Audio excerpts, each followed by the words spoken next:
Hello, all my reasonable preppers out there. Joshua here again with Reasonably Prepared. I want to say welcome back. If you like what it is we're doing here, why don't you feel free to hit the like button over and over and over again until you get tired of it. Might I recommend that you subscribe, hit the little bell icon. That way every time we come out with a new video, you find out about it and you can keep getting actionable information and gear reviews and fun stuff, entertaining stuff to keep you going or get you up and running, get you started on your preparedness journey. That would make me super duper grateful or happy, one of the two. It's happy. Anyway, welcome back. What are we doing here today? I get a lot of people who are coming to me recently and they're really stressed out because they feel like they're so behind the 8 ball on prepping, and they're like, I don't have. And they're just fixated on the things they do not have. Well, then I have a discussion with them and I'm like, well, do you have a this? Do you have a this? Do you have a that? And they're like, well, yeah, I do. Yeah, I do. And I'll say, see, you're a little bit more prepared than you think you are. So right now I'm going to give you 3.5. This is a super simple list to reframe your mind, get your thinking outside the box of, yeah, so what you don't have 10 backpacks, and so what you don't own, ARs and hunting rifles. Sometimes it's just a matter of thinking creatively about the things you already own and you already have when it comes to preparedness. So I want to give you 3.5, a little nugget, things you already own that are prepper items that you didn't even know you had. Number one is a glaringly obvious thing that is to me a prepper item. Is used as a prepper item that most of us all have, almost all of us have, and that's going to be a grill, barbecue grill, a propane barbecue grill, a charcoal barbecue grill, the domed Weber style, a smoker. You have a prepper device, and that is an alternative way of cooking, so that if the power goes out and you have a electric stove or electric fire up or things like that, and you can't get your stove running or your oven running, you have an alternative way of cooking food, of boiling water, of baking bread. You can use them as ovens, you can use them as a grill, you can use them in so many different ways, but I want you to consider that you have alternative ways of cooking. There was a really cool story from my mom and dad when they lived in Houston, and one of the big hurricanes had come through a number of years ago. A hurricane came through and knocked the roofs off a lot of the houses, but not every house was damaged. Some houses were just fine, right? And they told their power was out for an extended period of days. It was out for, I think, like 3 to 5 days. I don't remember exactly which one, but it's a cool story they tell me. And that after about the second day, because now the power's out, food. They said the food in people's freezers and fridges were starting to go bad. So what did they do? Well, the whole block party style, they brought their grills out into the street, literally into the street, into the front yards, and we're sharing hot dogs and hamburgers and chicken and meat so that they can all feed and help out the community. My number one thing that you already own that is a prepper item, that if you just reframe how you think about it, you get to realize you have a prepper item. Number 2, thinking out of the box here, everybody has a hot water heater and a bathtub. If you know a storm is coming, if you know you're going to be bugging in or staying put or sheltering in place or any of those things, and there's the possibility that water could be shut off, whether it's a tornado, hurricane, flooding, things of that nature. If you know they're on the way, typically we have some time for some of these, not all, but some of them.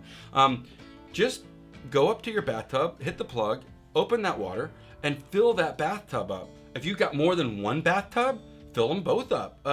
It's somewhere around the 40 to 45 gallons of water up until the overfill part that you'll have, and you can use that. I mean, yeah, I understand our bathtubs aren't always the cleanest things in the world, and sometimes you haven't bleached it to make it sterilized, but for an emergency situation for a short period of time, you could use that water to flush your toilets, to wash dishes, to pull out and clean some clothes, to divvy out. You can filter it, you can boil it if you need to make it drinking water.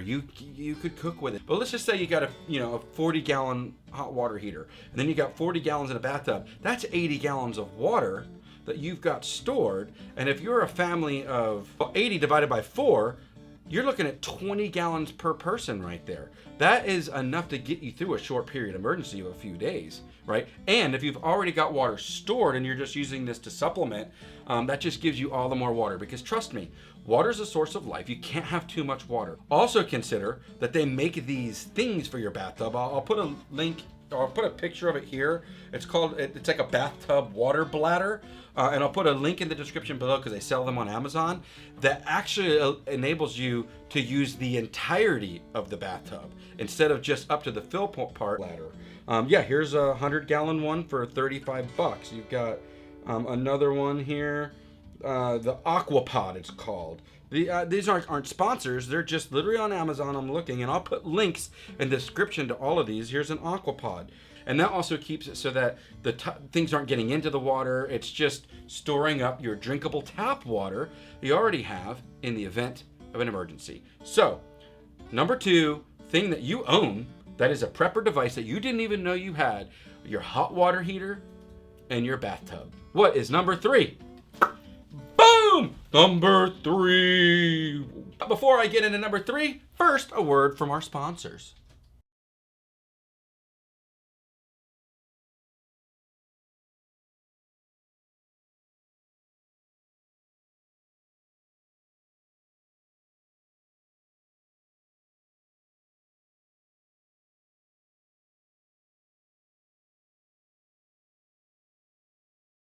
Number 3 thing don't overlook that almost all of us have, unless you're in an ultra urban environment, and that is going to be your vehicle.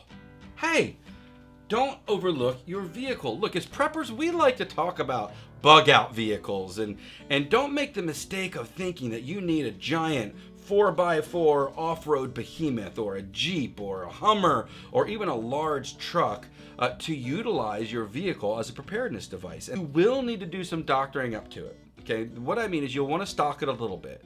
You stock your home. You want to make sure you've got some water. You want to make sure you've got some, a small amount of food. You want to make sure you've got some things. You want to make sure you keep it clean and tidy. You want to make sure it's organized. You want to make sure it's dependable. But don't overlook your vehicle as an extension of your home in case you need to A, evacuate, or B, go rescue somebody else and bring them back, or transport things from, this location to a final destination if you're doing an emergency, if you're evacuating, and how it safely hauls your kids around. You can go get water in large devices or food and bring it back if you go hunting. It has electricity in it if it's running, and in line with, you don't need a monster giant bug out rig. Just consider, minivans are incredible. They hold an incredible amount of people and things. They're very large inside. Consider that smaller, like Honda Civic type vehicles can get in and out of really tight places very efficiently and can travel long distances with very small amounts of fuel. So if you're needing to evacuate and it's just you and another person, you can fill that trunk up, you can fill that back seat up with water, food, provisions from your evacuation plan, and you can efficiently, so long as it's got a full tank, go much, much farther than those of us who have big gas guzzling trucks. So don't overlook your vehicle as an incredible asset in your preparedness journey that you already own. I just want to make sure you're maintaining it and keeping it dependable. I want to make sure that it's clean inside and that you've got a few things in it that aid you on your preparedness journey. Your vehicle is a prepper device, and you didn't even know that, did you? All right, and on to my little 0.5 nugget, which kind of, it overlaps all of them, and that is your mind and your body. Literally your brain, your critical thinking skills, your ability to learn, your ability to read, watch videos like this one, your ability to go on a walk daily for 10 minutes with a backpack on and just get yourself physically capable. The food that you're putting in your body, your mind and your body are your primary source of preparedness. It's what you're going to depend on the most and immediately. Cars come and go, houses come and go, food. Your body and your mind are how you prepare and how you weather storms, stressful situations. So learn and do. Just learning isn't good enough. So don't forget that you're mind. So what do you guys think?